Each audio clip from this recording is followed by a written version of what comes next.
Brunetto Latini and his, what I would call, mirror book. Some of you have taken Intro to Political Thought class, so you may be familiar with that term already.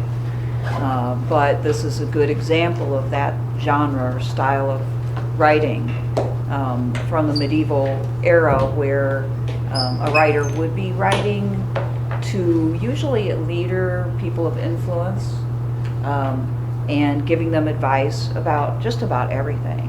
And now in Latini's case, he really wrote almost, some people say it's like an encyclopedia. It may not be an encyclopedia like you would recognize, but on the other hand, it's kind of encyclopedic in that he really tries to cover much of life.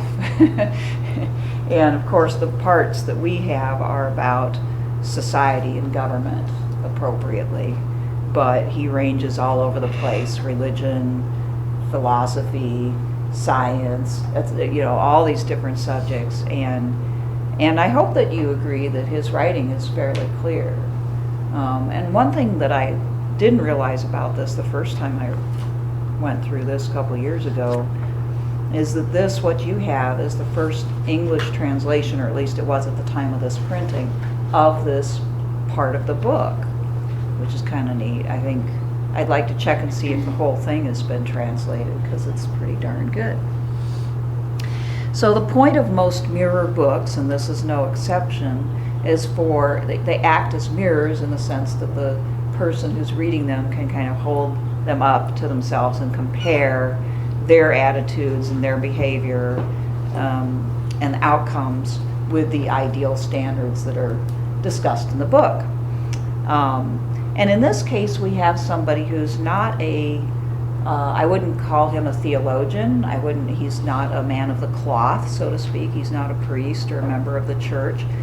He's a secular person in that sense, okay? But yet, as you can tell, not secular in the modern sense, obviously. But he's not associated with the church. He's from Florence, and so he's from the same city-state that Machiavelli came from. And I find that really interesting, because there's part of this book that very much makes me think that Machiavelli was probably familiar with it. I went online and I tried to find any evidence that anybody had proven that Machiavelli read Latini, and I couldn't. But there's a chapter in here, chapter 96, which is on page 90, on the argument about whether it is preferable to be feared or loved. And yeah, sounds a lot like Machiavelli, right? In his Prince, there's the same chapter, same title, basically. And they don't come down in completely different directions. Somewhat different. Latini says it's better to be loved than feared. However, he is sensitive to the fact that one can be overloved, or that there is a sort of point to not being taken for granted, right? And that's similar to the point that Machiavelli says it's better to be feared than loved if you have to choose. However, it is far better to be feared and respected. Now, love, might be going a bit too far, but to be feared and respected or approved of is what you really want. So that means not being feared in the sense of being cruel and arbitrary, which brings about hatred. And that's very similar to what Latini says when he says, long-lasting fear is a poor guard, cruelty is the enemy of nature. Okay, so anyway, I just feel like it's an awfully big coincidence, although not impossible, that the two write about the same topic in largely the same way. It's interesting. Machiavelli wrote his, of course, in the early 16th century, so quite a bit later. And Machiavelli's book, The Prince, is partly a critique of medieval mirror books, because he believed that they focused too much on morality, on sort of the moral ideal of what it means to be a leader, and that got in the way of doing what was necessary for success. So I think overall Machiavelli probably would not like all of the messages in Latini's book here for that reason, okay? Is it's considered a mirror book as well, though? It's a mirror book in the sense of sort of being an anti-mirror book.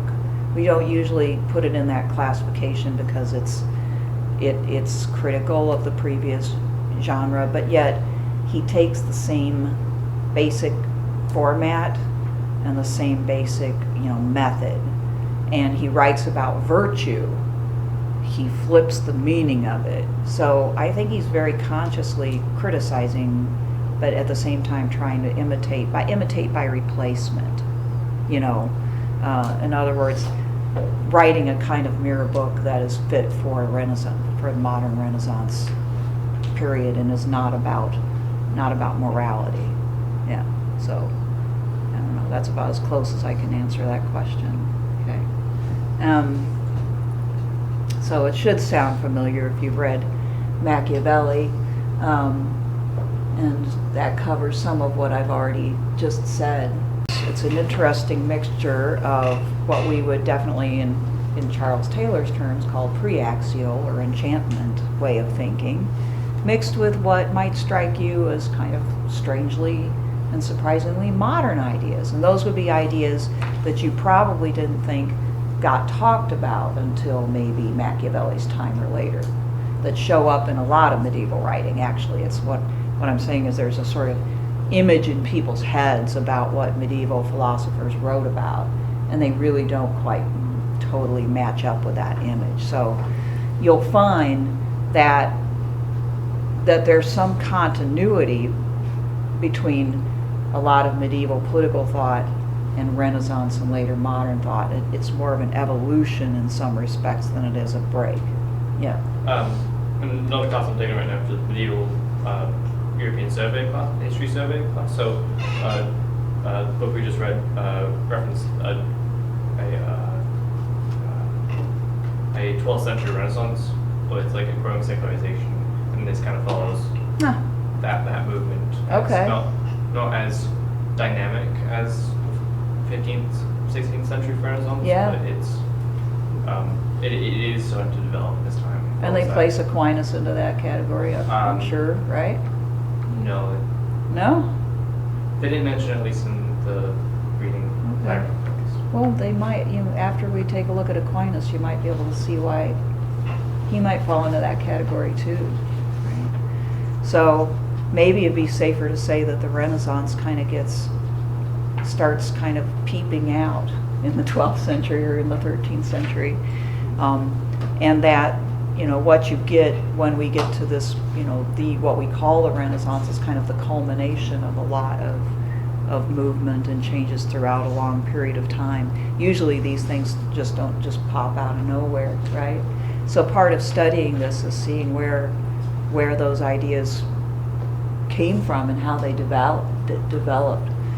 So at any rate, we have here book 3 of the Book of Treasure, or like you might call it, I might rather translate it a treasury, sort of treasury of knowledge. And I wanted to know, first of all, what your general impressions were of Latini. Okay, were you surprised by some of the things he said? Did you think the guy was fairly level-headed, ahead of his times, part of his times? What was your impression?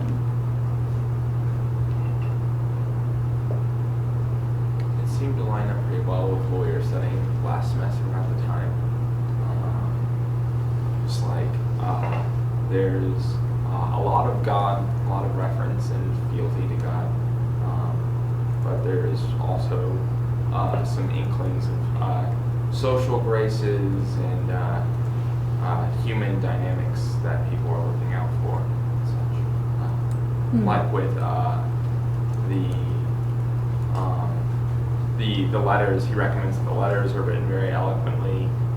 He recommends that the king takes some defensive agents along with him when he's taking the oath in case he makes mistakes.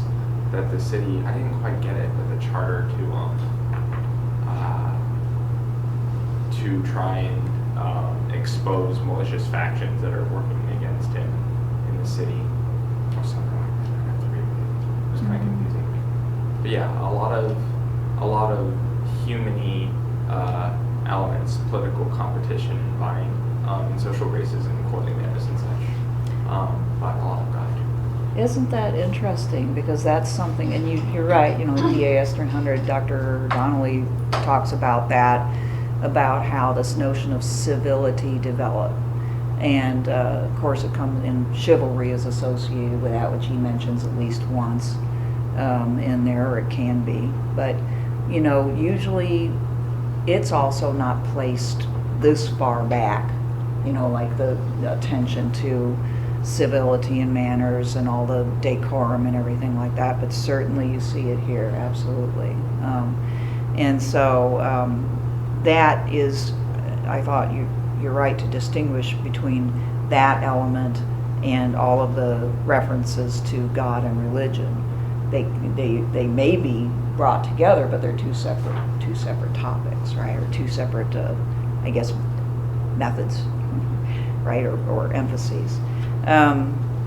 So anybody else want to add to that, of anything that you found that struck you like particularly interesting or different than what you expected? I thought he was like very ahead of the times, kind of, especially when he was talking about the prince or the king, how it shouldn't be a hereditary position, it should be elected, and it should be 1 year intervals, and like he must surround himself with people who keep him honest, and this, that, and the other. Did you find yourself kind of thinking, wow, that'd be, if we had that now, that might not be I was so. like, wow, that's actually that's a very kind of utopian concept. Well, it gives you a glimpse into the way that Italy was actually run at this time, which I think is particularly surprising. For even past Machiavelli's time, Italy wasn't a united country at all. It was a territory full of a lot of different kinds of city-states. And many of them were run like this, so this isn't just an ideal. This is advice for how things may happen in a particular city, and how to do it well, not just how it should be done. So that's particularly surprising, just to think that people in the 13th century could be thinking in terms of popularly electing or asking a person to come in and sort of scrutinizing their rule, as though after the fact, at the end of this, you see he has to give accounts of what he's done throughout his rule, and he can be challenged, right? Well, it was funny because, like, as I was reading this, I know Machiavelli was a couple hundred years after, but I kept seeing the differences between the two writers and their views on rulers and how they should behave. Yes, right. I mean, Machiavelli wouldn't like this kind of ruler, would he? A term limit of 1 year? Not likely, yeah. Yeah, I was thinking because with only one year, you can't really institute sweeping change. Right. You can't have any grand plans in 1 year. Mm-hmm. You can't reform land ownership or anything. You have to fit within the system. So in that way, it's somewhat good because it promotes stability, but at the same time, it can't react to big change. It can't develop into something new. Right, yeah. It's got both benefits and drawbacks, but definitely it would be hard to organize major change without disrupting that system. Yeah. Which might lead to more freedom for people, to the extent that this was carried on. So, like I said, Italy was not a united territory, and I just want to read a little, just to kind of hammer this in. Then, by the way, that sometimes I feel like, and I know more than feel, I know there's a narrator speaking, and at other times it's Latini's writing. And again, I tried to find an explanation of who this editor/narrator might be. It doesn't feel like it's a modern edition. It feels like it's from the time. So if you got a little confused by that, that's understandable, but you could tell when somebody was trying to explain the master is Latini, and then Latini speaking himself, so. I think I see something similar in certain styles of technical reports where people will just remove themselves from the narrative, all personal pronouns and what have you, mentions of people, try and convey as much science as possible. And so they'll just say like the author, if it's absolutely necessary to include in a sentence that a human did something during an experiment. Some such. And I thought that was what was going on here. So in your mind, it could be Latini just referring to himself as, and sort of narrating himself. But Yeah. I think Luke also does it in Acts. Okay. So that's possible too, you know. I don't think we're gonna know, but I think you can tell there's a change in voice for sure. So there's different types of rule that he acknowledges, and this is it. This is still whoever that is, whether it's Latini or somebody else, who says, but all rulers and all officials either hold office for someone and his heirs, who rule in perpetuity, as do kings, counts, castellans, and the like, or for all days of their lives, such as my Lord the Apostle, the Pope, the Emperor of Rome, and others chosen for life, or they rule for a year, as do mayors and provosts, dignitaries, and aldermen of cities and towns, or they have a particular term, like legates, delegates, vicars, and the officials who have more powerful rule, give them some duty or have them answer questions. But on all this, the master is silent in this book. He says nothing about them, nor about the rule of those who do not govern their cities for a term of 1 year. These are of two kinds. First, those which are in France and other countries, which are subject to the rule of kings and other hereditary princes, who sell the office and protect those who buy it. Okay. So the other is in Italy, where the citizens and the burghers and the population of the city choose the authorities and the rulers they believe to be most beneficial to the common good of the city and its subjects. And it is of this kind that the master speaks, for the other is not suitable for him or to his friend. I don't know who his friend is either.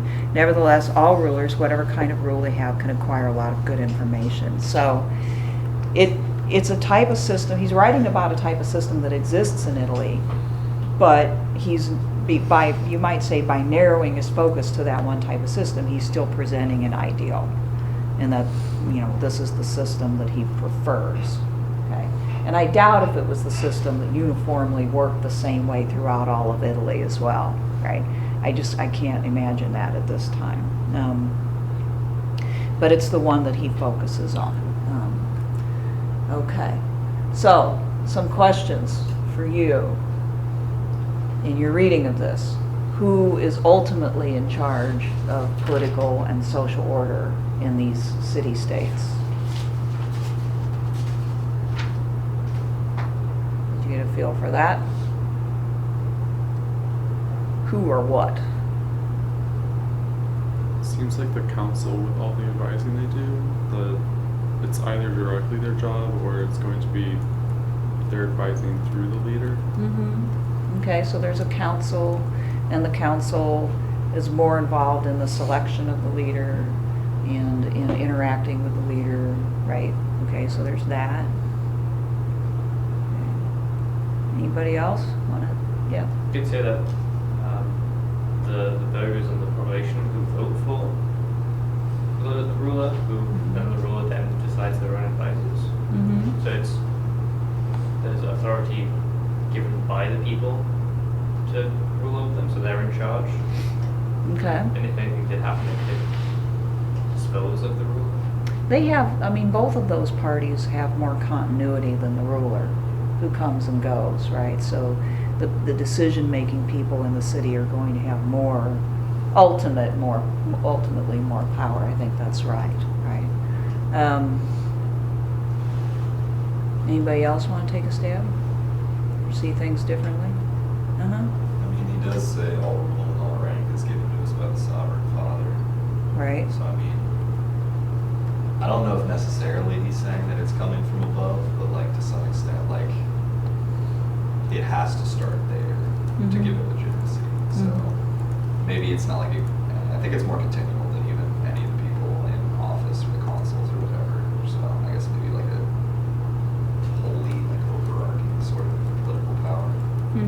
Yeah, I mean, this is very characteristic of medieval political thought, is that you get this feeling that authority is, there's multiple layers of it, it's shared, right? And there's a hierarchy. And even though you're right that these people in charge on a daily basis are people of great influence, and they literally decide who's going to be the top ruler, and they for the 1 year period of time or whatever it may be. But ultimately, as you read him, he keeps referring back to, especially how this person whom they're choosing is supposed to behave, and where he's supposed to draw his authority from. And he draws his authority from God, from this connection with God. And he says, upon arrival, make sure you do this, and the first thing you do is you go to mass, right? And you pray, and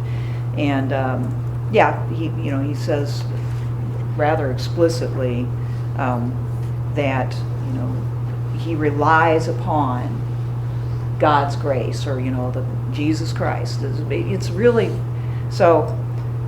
Again, we can kind of, like, with our modern lens, we can kind of dismiss that and go, well, that's kind of mere rhetoric. And I come from a school of thought that does that, actually. So that's how I was kind of educated, was to sort of see that as mere rhetoric. But one thing that Charles Taylor's book does for us is kind of get us reimagine and think again about what that could actually really mean, or if you're taking it seriously, right? And so if we are, then God ultimately is the authority, and then that authority is delegated and passed through these other people. So it's and therefore there's some limit upon what they can do, and you get that feeling here that the limit is somehow, it's not a limit just of the city's constitution, although that's really important. He keeps emphasizing you should try to do things the way they've been done before. You should check and make sure you understand the laws and the practices of this city. But then there's this other check as well, which is this sort of notion that there's this morality there that's given by God that this person has to also keep in mind. What should the relationship be? What is it between the ruler and the ruled? Between, say, this leader that they bring in and the common people? Did you get a feel for that? Is it all one way, top down? The accounts make it seem like a fealty type relationship. Okay. Can you explain a little bit more what you mean by that? Yeah. As we were discussing in earlier readings, the king promises like the welfare of the city, and does the welfare of the property and wealth that the citizens own within the city, and in turn, the citizens who are stewards of that property promise to take good care of it, and swear fealty to the ruler, which is typically expressed as like military service. Okay. And you can kind of see that fealty relationship going in mutual agreement when the king must make accounts for himself, and as he's taking the oath, he can be challenged, as you said. So people owe the leader loyalty, sometimes military service. At one point in here, when he's talking about war, he says the leader, if he has to go to war, may have to decide whether to use the nobles, or the common people. And in a lot of cases in battle back then, the common people were not involved or were not armed. In fact, Machiavelli, that's one of the things he makes a big deal over, is his proposal is to arm the common people, which at his time was considered something kind of radical, because they didn't quite think they were up to the job skill-wise or courage-wise, and B, it might be quite scary to arm them if you hadn't been treating them well. So that more likely the loyalty that you're talking about with military is probably between that person and, say, people who own fiefdoms, who are, nobles who had their own arms and their own people under them. But even the common citizens owe loyalty and support, right? But it's not completely one way. He talks about at times, and I thought it was particularly striking in the case of warfare, that, well, he cautions against it, but if you have to go to it at one point, let's see if I can find it, he actually says you may have to call out all the people to speak about it. And let's see, where is that?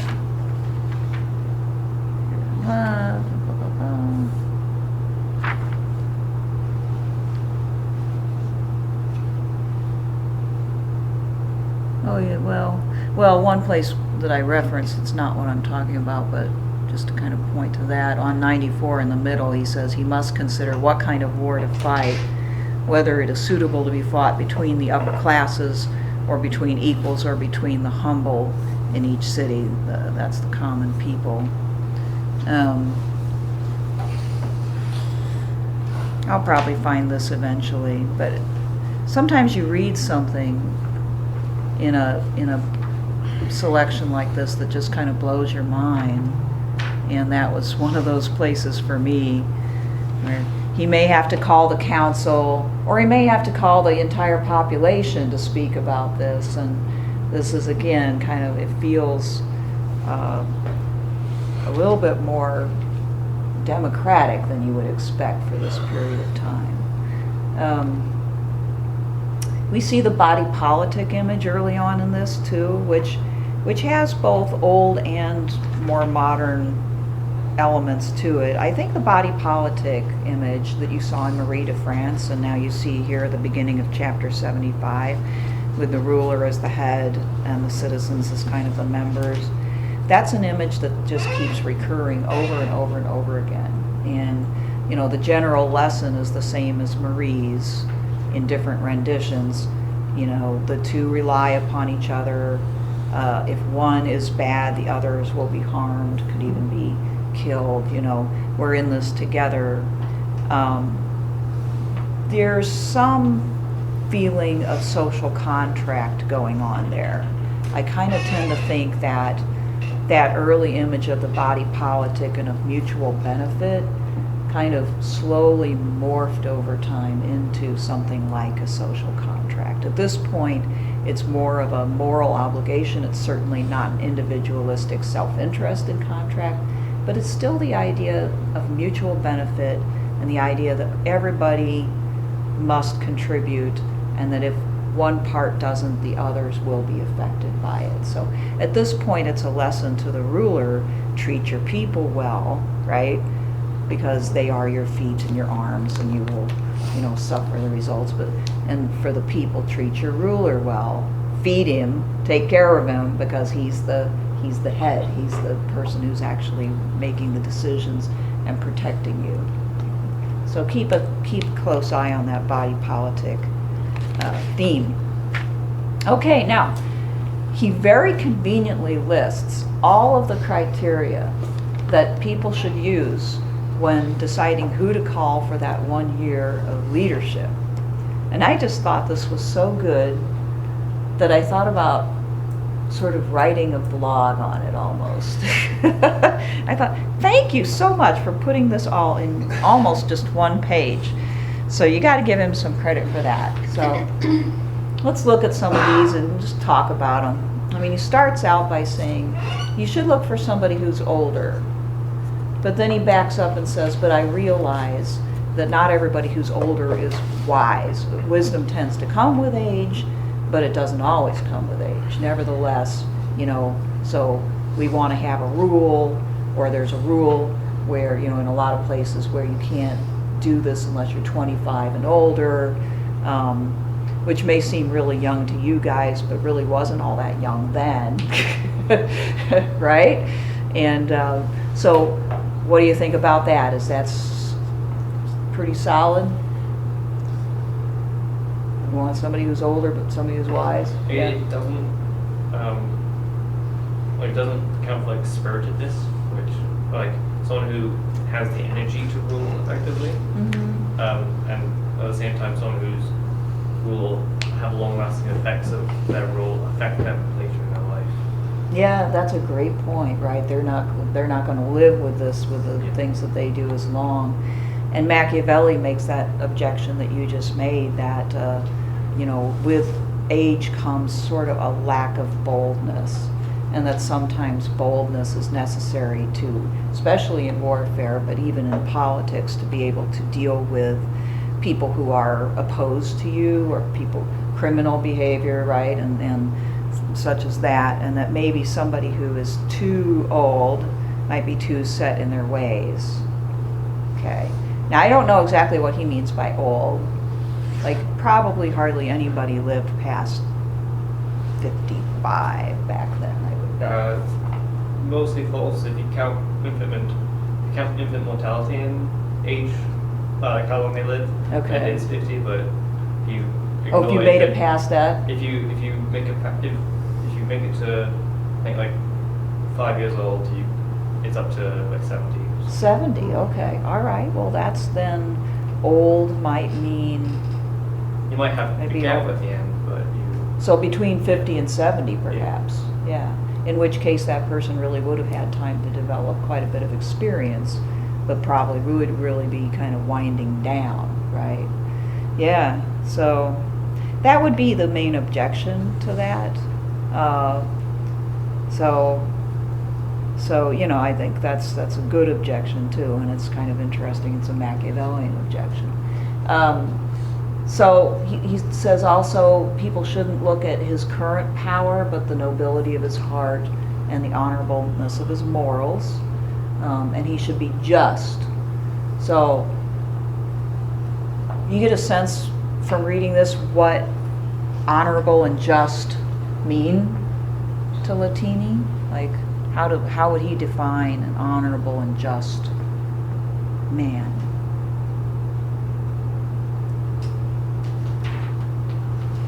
Acting according to the already established rules or norms of the city.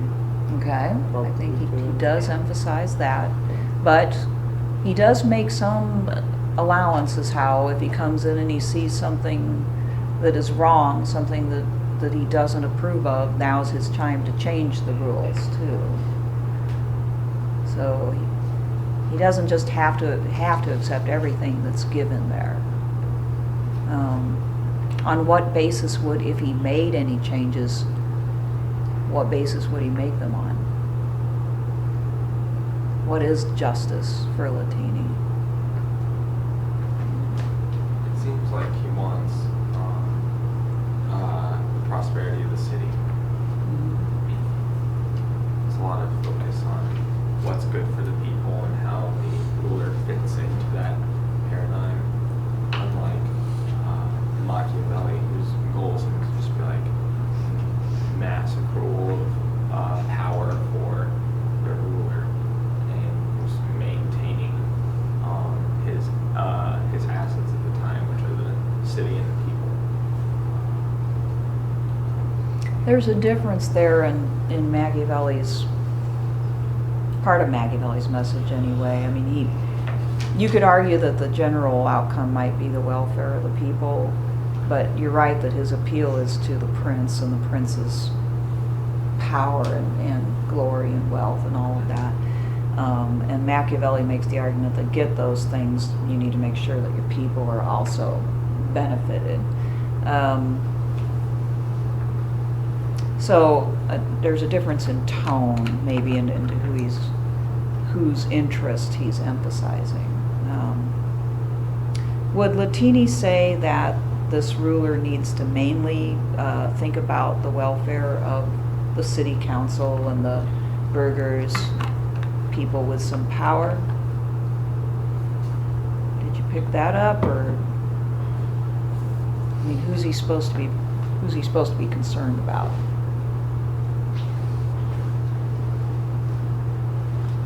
Is it just them? Don't know what exactly to point to, but it seems like he's concerned more with people that say they not the ruling classes. Mm-hmm. Because to have a stable society, you have to have a stable middle class. Where if you give too much power, or you accommodate too much for this middle or upper class, then you could destroy, like, social structure, like punishing the commoners and causing uprisings. So. Right, and it's not all utilitarian either. I mean, I think there is that element there, but if we see too much utilitarianism, I think we may be running the risk of reading into Latini a little bit from a more modern perspective. I mean, he mentions welfare of widows and orphans, and how, you know, the weaker, the least people need to be paid attention to the most, and this is more of the influence of he's not a theologian, but he's obviously a Christian, and this Christianity keeps popping up here. And I mean, one could argue that widows and orphans are not like politically beneficial to pay attention to, right? But there's still this, you know, this notion that a just leader cares about everybody. Not just people who could, not that that's wrong, but, you know, not just people who could benefit the city in power or in finances, but every single person, even if they can't benefit the city. So ultimately, there's a little bit more of a sense of equality there than you would expect coming from a medieval writer. But the reason for that, I think, stems from the religious impetus there. It's the religion that emphasizes equality amongst people, right? And kind of inserts itself into what is otherwise a hierarchical system. And that's an interesting dynamic of medieval political thought, is that you do get, you know, you get the practical matters discussed, but at the same time in the background, you know, even when they're dealing with the church itself, which is partly a hierarchical political institution, and not just a spiritual institution, they will kind of come back with this notion of more pure morality and more of a pure sense of, you know, equality amongst people as you know, created by God and those kind of things. There's a tension there. It's an ongoing tension between pragmatic politics and this particular notion of morality. And the tension is really, I mean, tension creates a dynamic of creativity. I mean, it feels uncomfortable, but that constant challenging that comes from within the religion itself is a lot of what drives political thought forward in the Western world. So you see that there. Some other criteria that he mentions: the leader should have a good and subtle mind, meaning he needs to think quickly on his feet when necessary, but also deeply. His character should be steady, not vainglorious, meaning not all prideful and all about himself. And he should not believe too quickly what everybody says, which is just a characteristic of steadiness. You know, it's like, I'm sure you've all been told, you know, when you hear something, take a deep breath and like sleep on it overnight, right? Don't just react. Should not be greedy for money or for goods. That he should speak better than others. That he should have eloquence in his language, right? Because he's representing the city and the people. Shouldn't be immoderate in spending, slow to anger, or any of these like things that you want to talk about. Slow to anger meaning just, you know, not not to have a quick temper, basically, because what happens if you have a quick temper? How does that get in the way of leadership? Make irrational decisions, not really thinking out there. Right, like we all do. You get angry and then you go do something that you later regret, right? And so you need to find somebody who doesn't have a quick trigger. And then he says something, the 10th criteria is kind of interesting. He says he should be rich and powerful, for if he has the other virtues, it appears that he has not been corrupted by money. Nonetheless, I praise the good poor rather than the evil rich. So what's he saying there? Why does he bring that in? Yeah.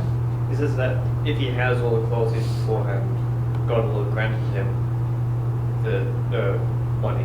Mhm. But that's because he is good, Mm-hmm. not because he is rich. There is that kind of thinking that goes on.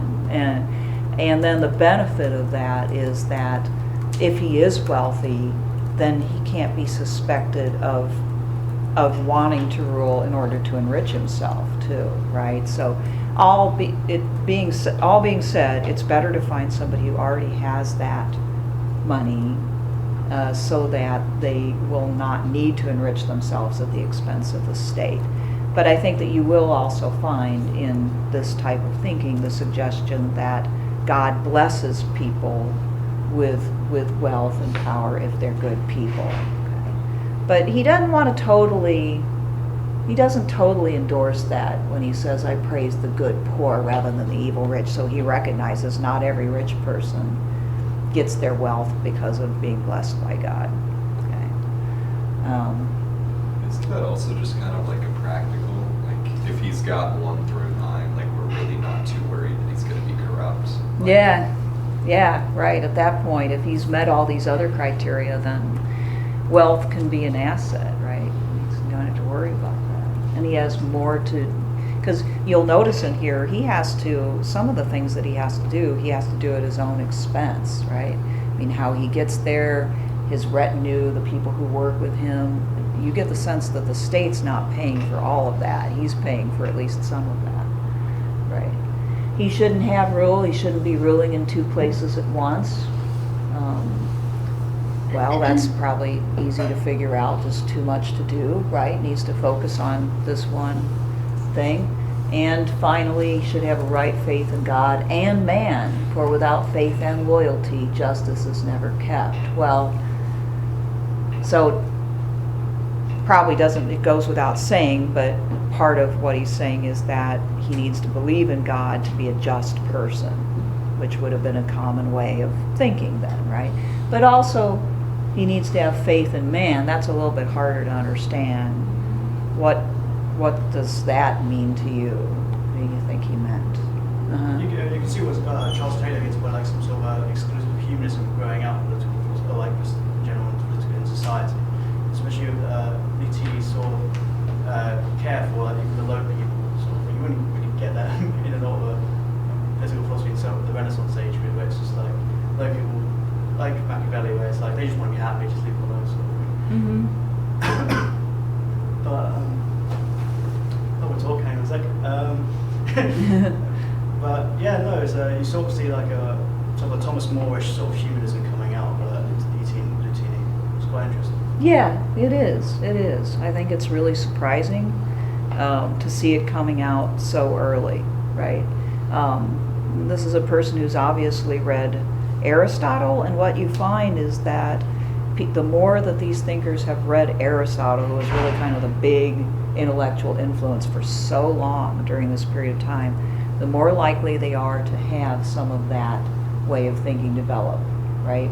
The more likely you are to see some emphasis on the welfare of the common people, balance of power, citizenship and things like that, right? So yeah, it is not, yes, prior to this period of time, prior to the 12th century at least, you don't see too much of this, but So let's stop here for a second. What elements of enchanted, now we get away from that, what elements of enchanted thinking, using Taylor's term, did you see going on in Latini's thought?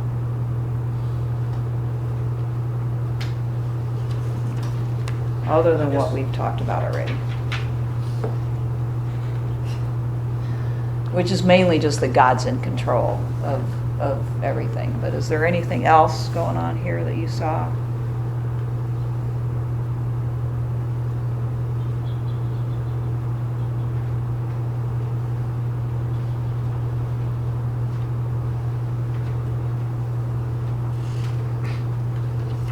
I mean, it's really brief, but on page 73, just really early on, it says, like, for Solomon said, no evil will befall the just king. Mm-hmm. Again, that's like a super brief little sentence, but like, obviously evil can befall anyone. Like, being just does not make you completely, like, incompromisable. Like, there's people that can still come along and ruin you or wreck you. And so it's great to think that if I'm a just person, you know, life and God and the world will benefit me, but that's not obviously how it always goes. Right. So there just seems to be this sort of overarching, like, do good and God will, you know, benefit you, which is like, I feel like the integral part of enchanting. Yeah, more trust that if he rules justly, God will continue to bless him. Yeah, I think that's fair. Anything else? Anybody saw it?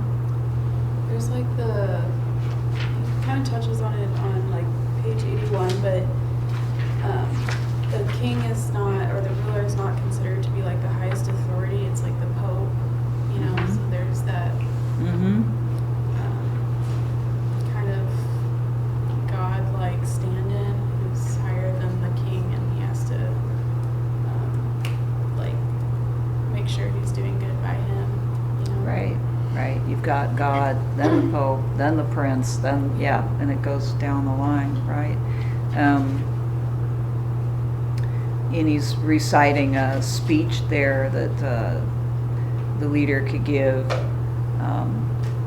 calling upon the name of Jesus Christ and the all-powerful King who gives all wealth and all power, the glorious Virgin Mary and St. John, who is patron and guide of this particular city. That's the example, that by their holy compassion they will give me the grace and power that I beseech today, and for as long as I will be in your service, I will say and do everything for the honor and glory of His Majesty, the Reverend and Honorable Ruler, Apostle, Emperor of the Holy Church, and the Roman Empire. Okay, so that really kind of, you know, in a nutshell, gives you the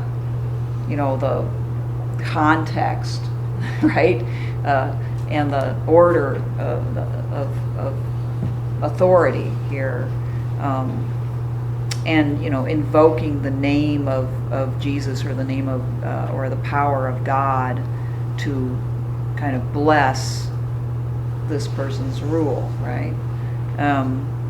And that goes, and there's the discussion on the opposite page, in an oath. That's what I was thinking about earlier, on page 80,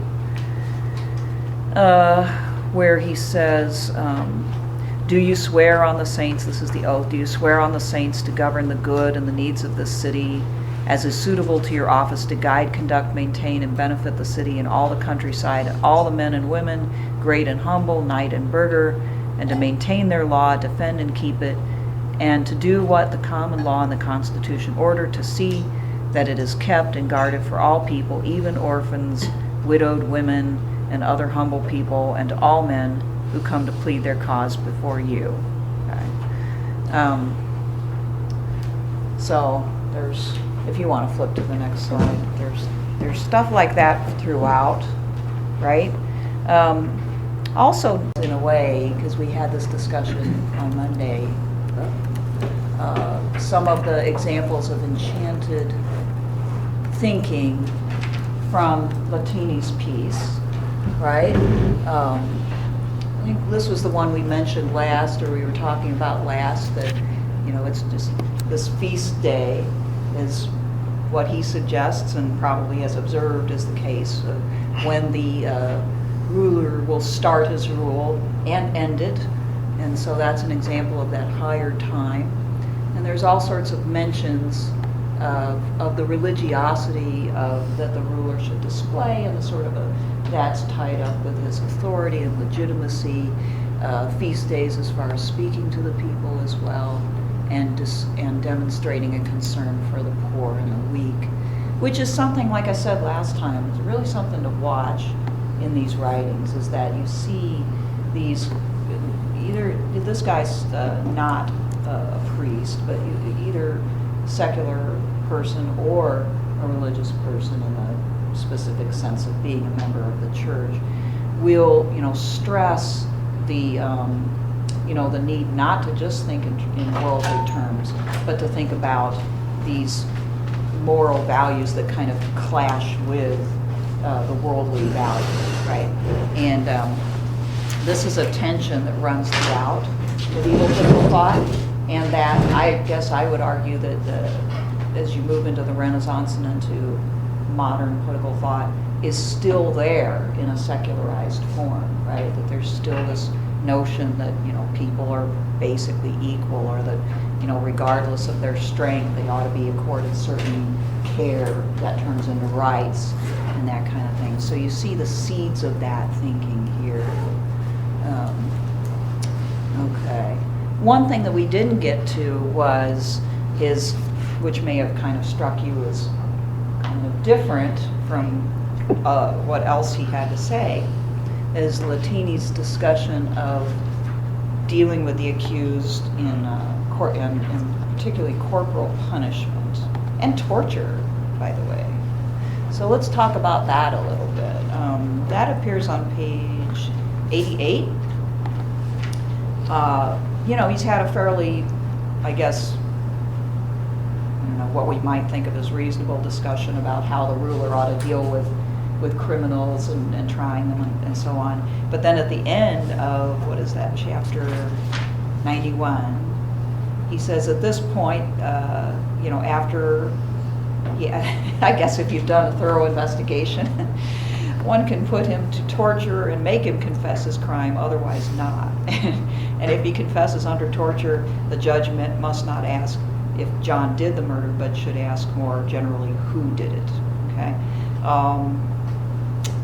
First of all, and then there's one more little piece to read down below, and then we can talk about all of this. He says, if they are certain of the crime, because either the criminal has confessed of his own will without torture, or because of testimony, or because of the battle of a champion, or because of his contumacy, they ought to punish him either in his body or in his goods, depending on the crime and according to the law and custom. So there we add another mention of torture, as well as the use of champions in battle. So let's talk about the torture angle first here. Did that strike you as sort of an outlier, an odd comment for Latini?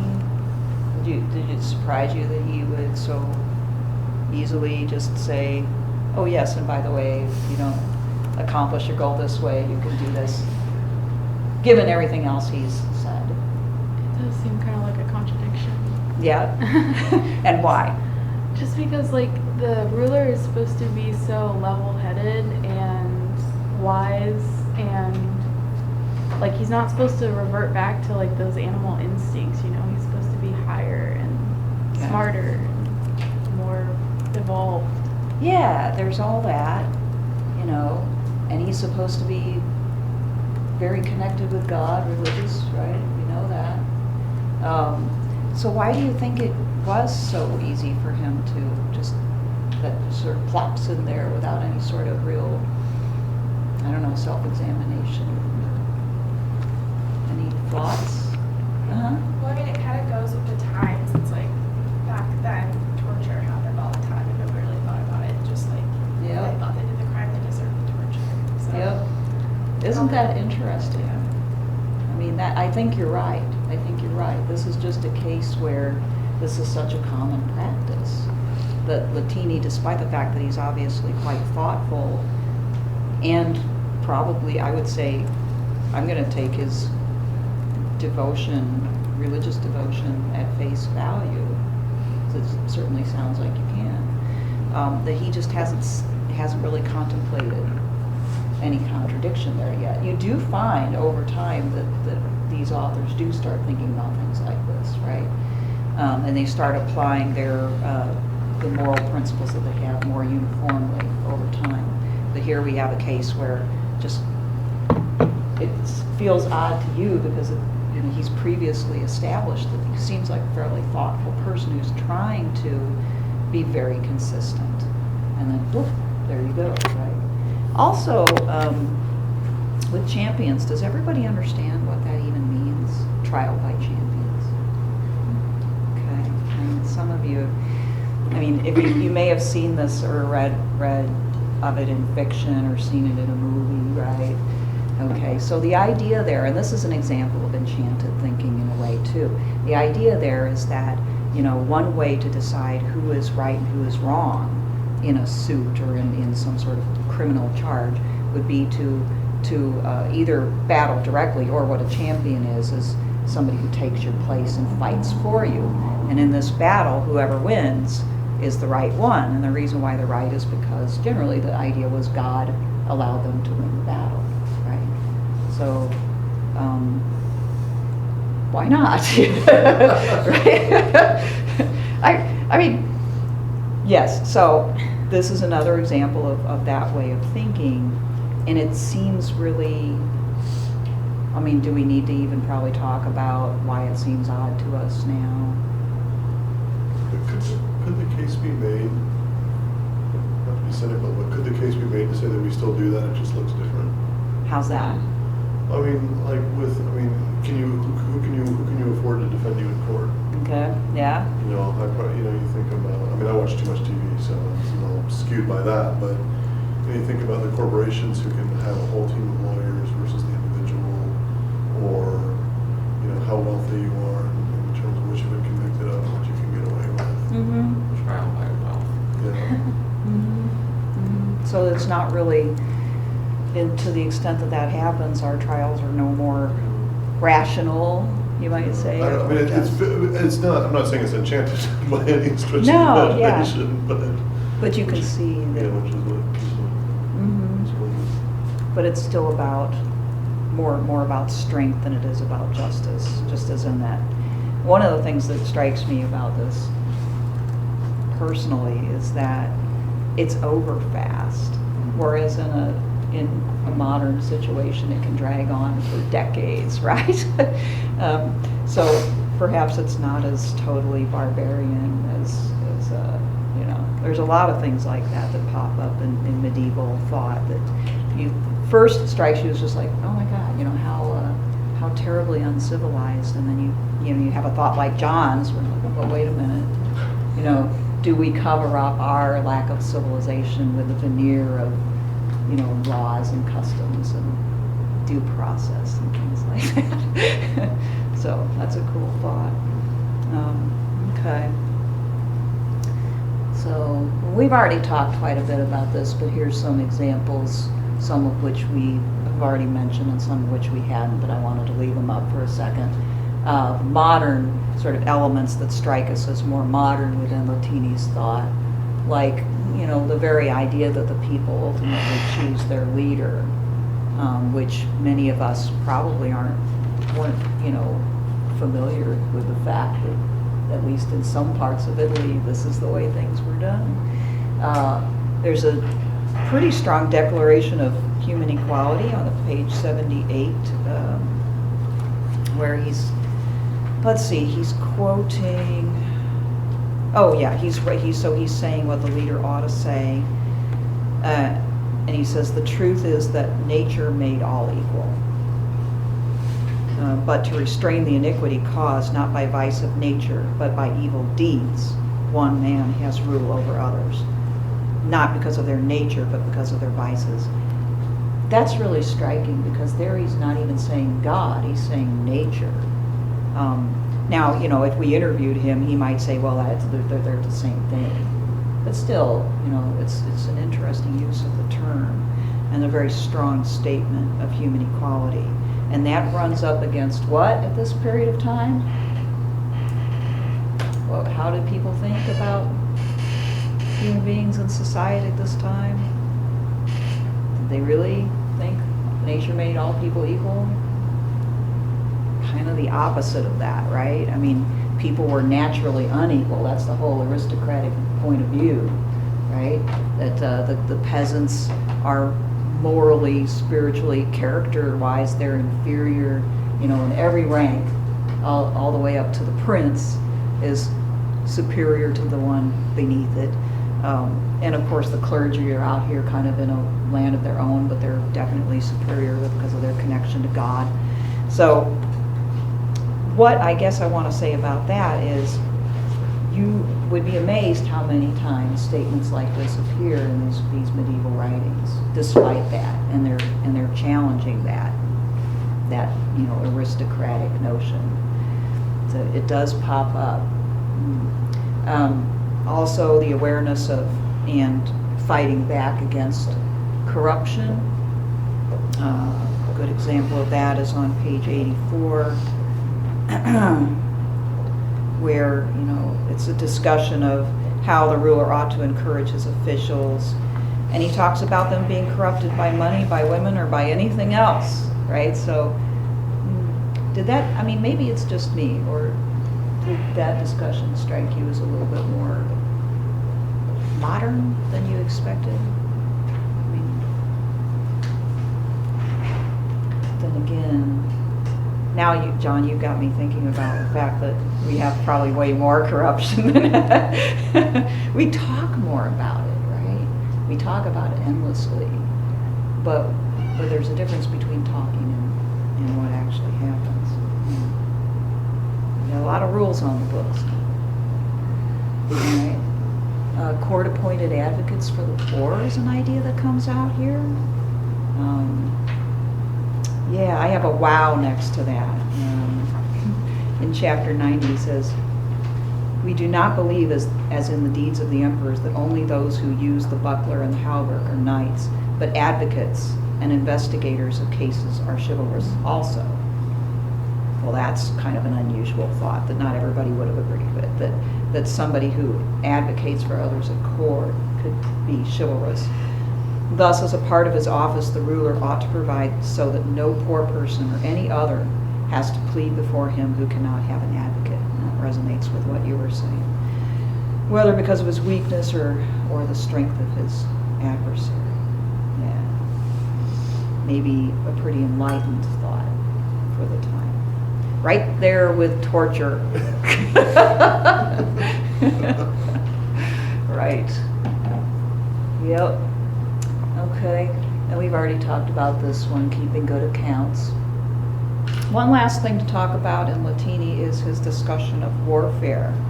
Anybody have any reactions to that?